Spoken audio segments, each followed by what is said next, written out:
Om Namaskar, Hey Janardana. Joyous Mahashivaratri to all of you. Let that connect with the universal consciousness increase. Let us increase the degree of consciousness. In fact, there is nothing like a degree of consciousness. It's only the effort I mean. Consciousness simply dawns when you are ready. Mahashivaratri. When Genesis happens, when there is expansion of the universe, when everything, multiverse, so many things keeps expanding, Shiva dances what is called Shiva Tandav. It is expansion, Genesis. Every day this cosmos is expanding. It's becoming huge and huge and huge. We see various types of Milky Ways and galaxies, planets, multiverse, black holes. They say white holes also nowadays.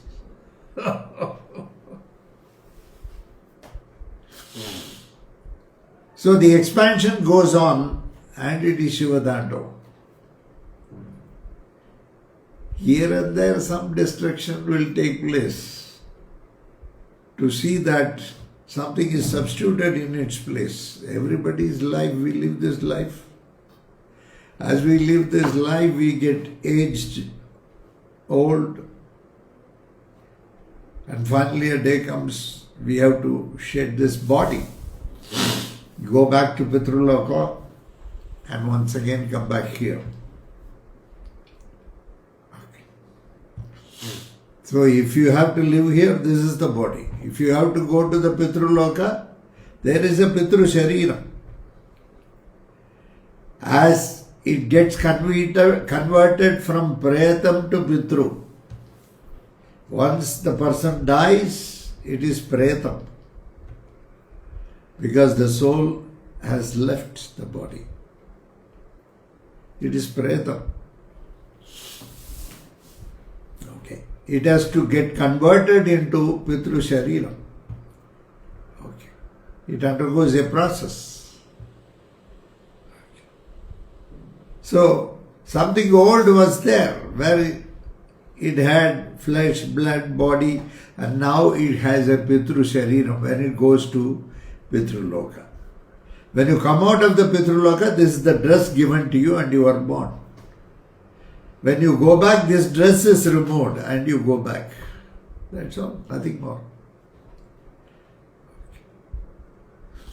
So that is Shiva Tandav. When destruction takes place, it is Rudra Tandav. The destruction takes place in order that you will be resurrected once again. In order that you will be reborn with a different set of dress, new body, new family. Of course, the very same family. Down it comes. Probably there is a few decades or years of separation. But once again, you are born back. Okay. So, Rudra Tandavam is destruction so that the construction can start. When Rudra Tandavam ends, Shiva Tandavam begins. When destruction ends, construction begins. Okay. So at some point of time you would like to leave this body and go because it will become old, useless. It has to be helped by so many people, so many things are there. You would not like to live such a life depending on others for anything and everything. At least certain things you must be able to take care. At that stage you will feel that it's better to live. It's better to go and come back fresh. Ultimately, you cannot escape life. You have to live this life. So, the universal consciousness in the form of Shiva does the Shiva Tandavam and Rudra Tandavam. There is a damaru, there is Trishulam. The damaru part, the damaru as it makes sound this way and that way. Damaru will look like an infinity if you look at it. Both sides there will be a circular, probably some skin hide of some animal, and it will come like this conical, and it will be a little bit very small neck you will have, and both sides will be large. When you do it like this, there will be a small thread and there will be one object which can hit it. And a sound is made. From the damaru, Mahendra Suktam says that the entire Sanskrit language came. Prakrit came. From Prakrit came Sanskrit and Pali. Okay. That was from Shiva's damaru. And along with damaru, most of the time you will have a sarpa also. That signifies the Pitrus. Okay. The nadam you are able to hear, you are able to sing that nadam. All these things happen because of damaru. You are able to hear, you are able to respond. Hearing and the response takes place because of the damaru, the sound it makes.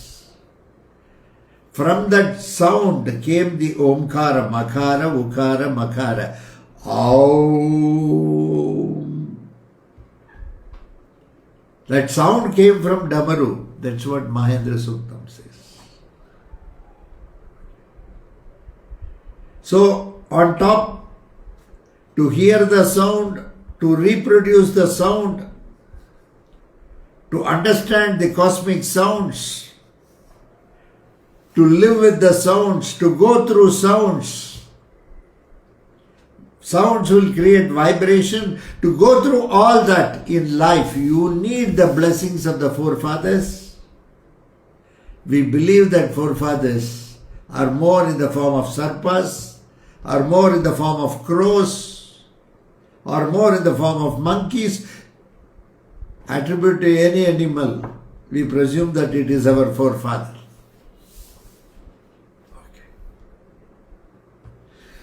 So from the damaru, that sound, it comes. So, somebody in fact had given me a message. I would just like to read this for you. This message, Pranams Deva, mercy stupid me. She has starts like this, she is stupid. She is saying, okay. Was wondering the last few instances you seemed angry. Knew there must be a reason.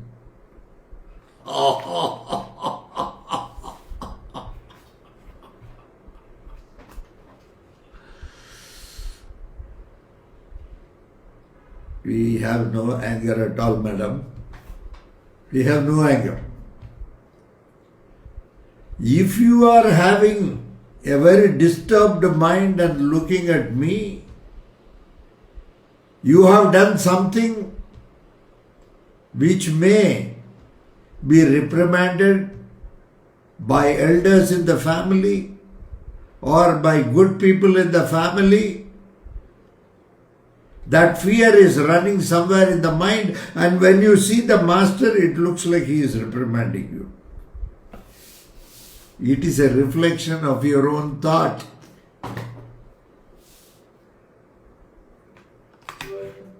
Somebody the other day was saying, you looked very tired. In fact, these things are called body shaming. You are not supposed to.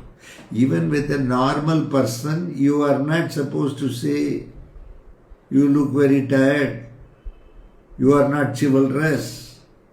You look very dull. Are you unhappy? All these words you are not expected to use.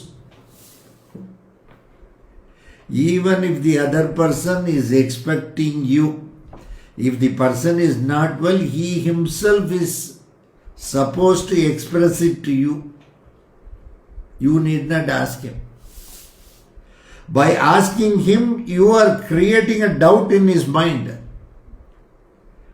The way you are looking at him may not be correct.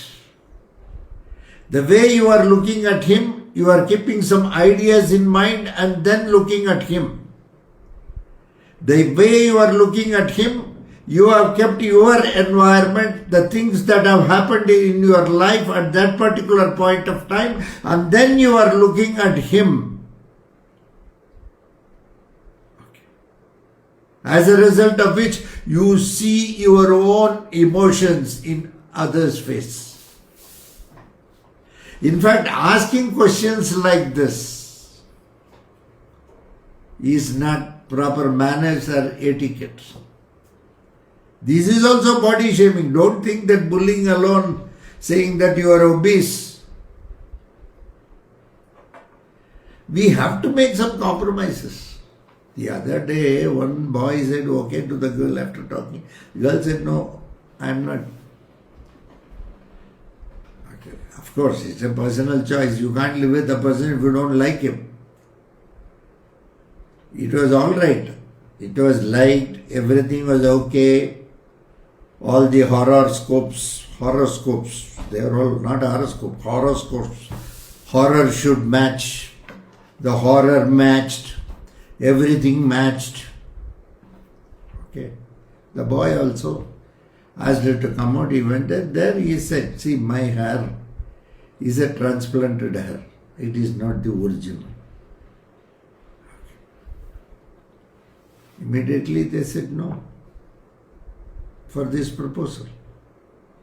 Boy is a good boy. He was honest enough to admit to you at that point of time. I don't think any male would have been so honest. He is very honest. Okay. Probably both the sex started speaking, exes. Automatically exes. Okay. Somewhere in one family I know, the boy and the girl have just got married. Maybe 3 months, 6 months down the lane. Generally, after marriage, everybody will ask whether she has become pregnant. They will ask. They have got nothing else to ask. Some people do ask. That is also ill-mannered. You must never ask anybody. You must never say anything which will hurt. Suppose they don't have a child or something, you are asking may provoke that feeling inside them. You are not supposed to ask. But these at home, no. Sometimes elders are there, they won't ask. Oldies may be there. They don't have any other work, jobless. They were asking. They asked. What happened? Then the boy said and the girl said, some fight. Boy is not alright. They will say girl is not alright. People don't understand the problems. They simply go into it and they get lost. Okay. And something very deeply in this particular case went into the mind of the girl. Even after so many years, the girl is not, though she is physically married, the marriage has not consummated. Why? What is the reason? Probably she may be having some small problem which could have been handled very well at that point of time. But that particular point of time, elders were busy fighting among themselves and blaming each other without knowing what is the problem. And the best part is the girl's parents themselves blame the girl. And then cross, they blame the boy also. Then the boy's parents blame the girl. Like this. It looked like, some fight. In India, normally water is a big problem sometimes in some places. Then the water tanker comes, everybody will be fighting. That can was there in the front. You have kept it at the back. Like that the fight started. She was psychologically hurt to that extent. Marriage did not consummate after that. So many years have passed. Have you understood? You may think on a Shivaratri day, why this fellow is talking all these things.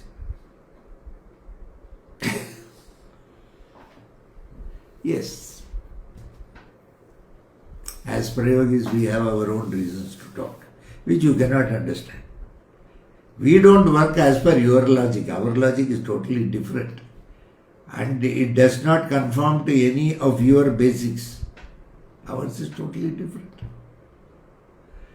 So, Shiva Dandavam is Genesis, Rudra Dandavam. When you look at Shiva, when you look at him and you are very agitated, anything you see will look like Rudra Dandavam. You are very peaceful. When you look at him, it will look like Shiva Dandavam. Is it not? Om Namah Shivaya. Panchakshari. Shiva Panchakshari, they say. Om Hrim Namah Shivaya. That is Shakti Panchakshari. Shiva Panchakshari is Namah Shivaya. Okay. Shakti Panchakshari is Om Hrim Namah Shivaya. Namah Shivaya. Namah Shivaya, Namah Shivaya, Namah Shivaya, Vaya, Namah Shiva Shinaya. Like that. Many types of combination comes in prayogams. Bhagavan in the universal consciousness in the form of Shiva is more in charge of resurrection. I won't call it as destruction. There is nothing. Of course, something ages, it has to get weaned out at some point of time. Alexander was going across Persia. Somebody said that there is a very beautiful pond here. You go and take that water, you will live forever, eternity. That is Sanjeevani.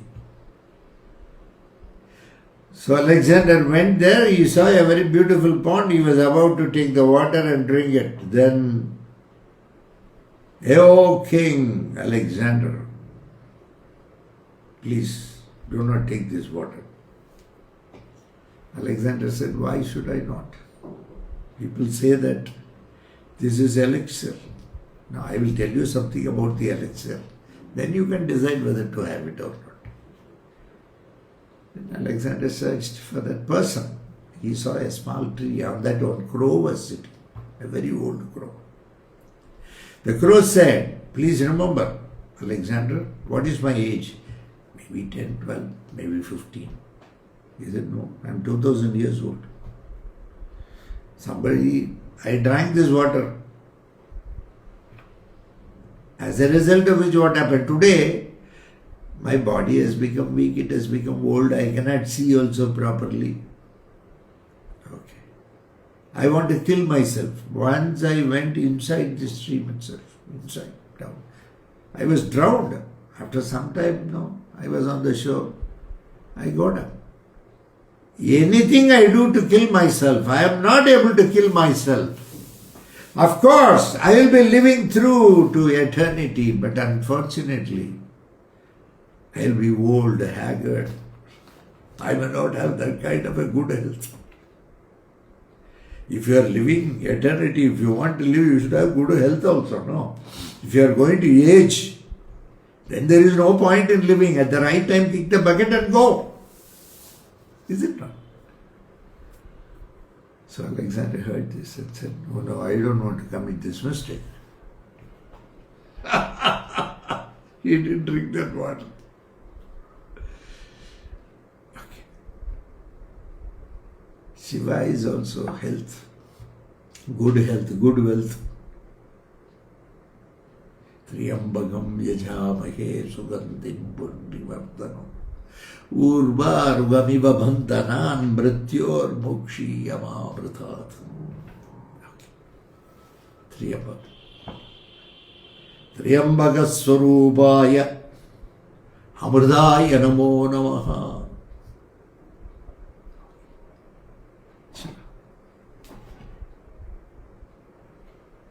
Keep it in mind, pray to him.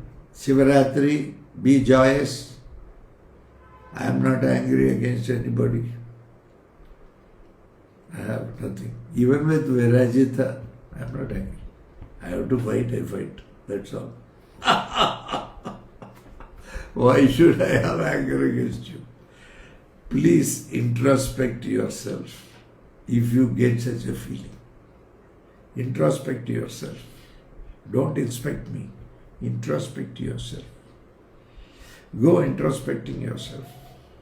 Probably you may be right or you may be wrong also. Okay. Introspection always helps you to find out. But you must be dispassionate. You must be absolutely neutral. Then you will know. Okay. God bless you all. Thank you very much. Bye. See you some other time.